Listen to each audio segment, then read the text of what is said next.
The Grand Theater buzzed with anticipation, spotlights slicing through the haze of excitement as Hollywood's finest gathered for the annual Film Awards after-party. The air was thick with the aroma of gourmet hors d'oeuvres and expensive perfumes, laughter echoing off gilded walls adorned with vintage posters. It was a night of celebration, toasts to cinematic triumphs raising millions for arts education in underprivileged schools. At the center stood Leonardo DiCaprio, his charisma drawing admirers like moths to a flame, his voice animated as he shared anecdotes from his latest environmental documentary. Then, at 10:15 p.m., he slipped away. For 20 enigmatic minutes, the actor who commanded every red carpet disappeared without a word. Aides checked the lounges, their phones buzzing with concern.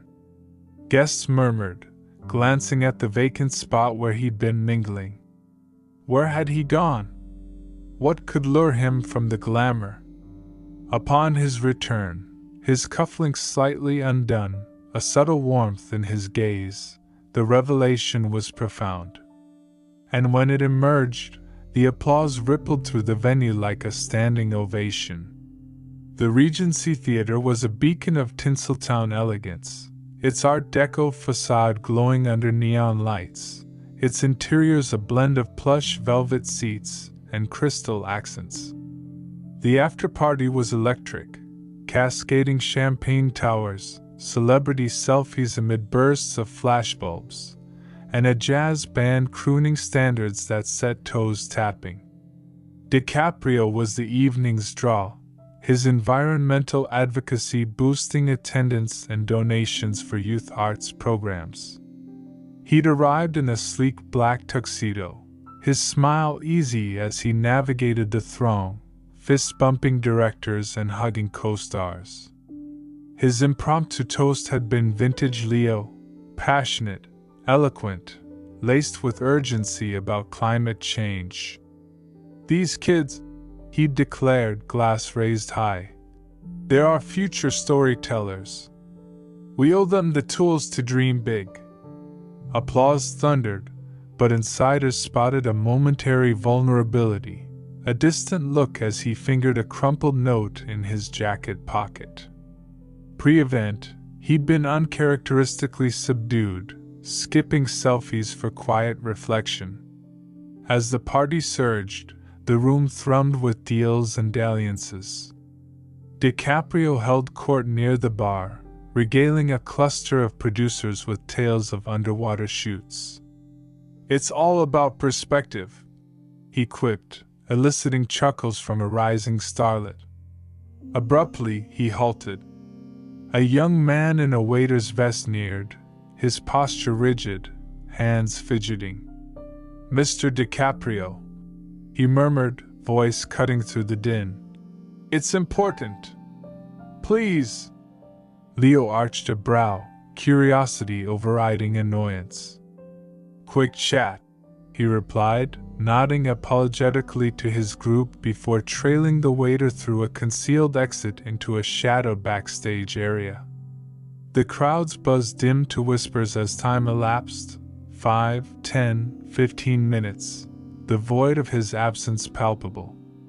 A director whispered to his date, "Vanished?" Paparazzi hovered, sniffing a story.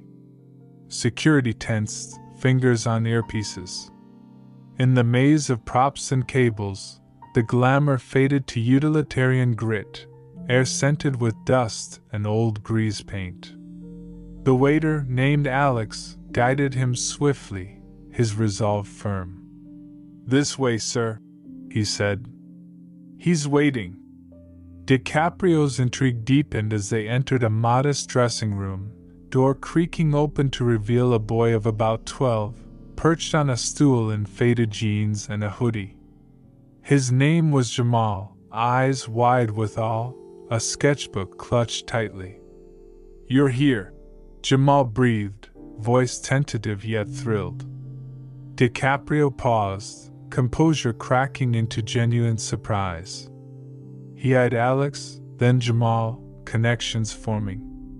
"Wouldn't miss it, buddy," he said softly, tone worlds from his on-screen intensity.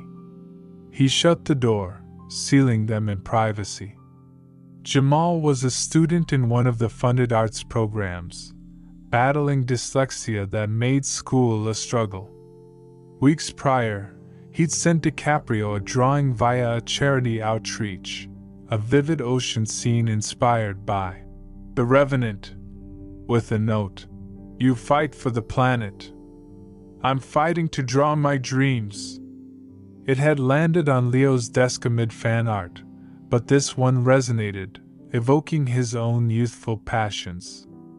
He'd pocketed it, and when Alex, Jamal's mentor and a program volunteer, learned of the party, he'd risked approaching for this secret meet.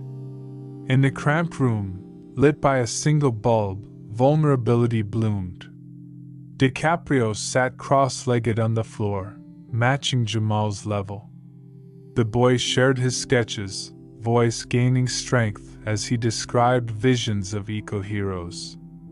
"I want to make movies that save the world," he confided. "You're already on your way," Leo encouraged, eyes intent. "Talent like yours? Unstoppable."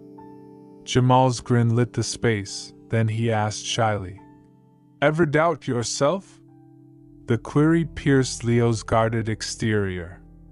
Publicly invincible, privately he wrestled insecurities. "All the time," he confessed quietly. "But doubt fuels the fire. Keep creating, kid." He handed over a signed script page from his latest film. "For your inspiration." Alex watched, moved, as tears glistened.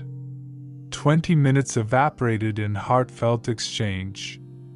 As Leo departed, Jamal hugged him fiercely. "Thanks." Leo nodded, touched, re-entering the fray. Back in the throng, eyes followed him. He resumed seamlessly, but during farewells, Alex stepped up, sharing the tale. Silence fell, then applause erupted, heartfelt and resounding. As the party wound down and stars scattered into the LA night, the ovation's resonance lingered. True influence isn't always in blockbuster roles or viral speeches, but in hidden kindnesses that touch souls. In a fame-obsessed era, it's the off-script moments, in dim rooms, sans spotlights, that reveal character. DiCaprio's 20 minutes were for Jamal, a budding artist whose spark mirrored his. And that was ample. Often, genuine impact glows strongest unseen, where authenticity thrives.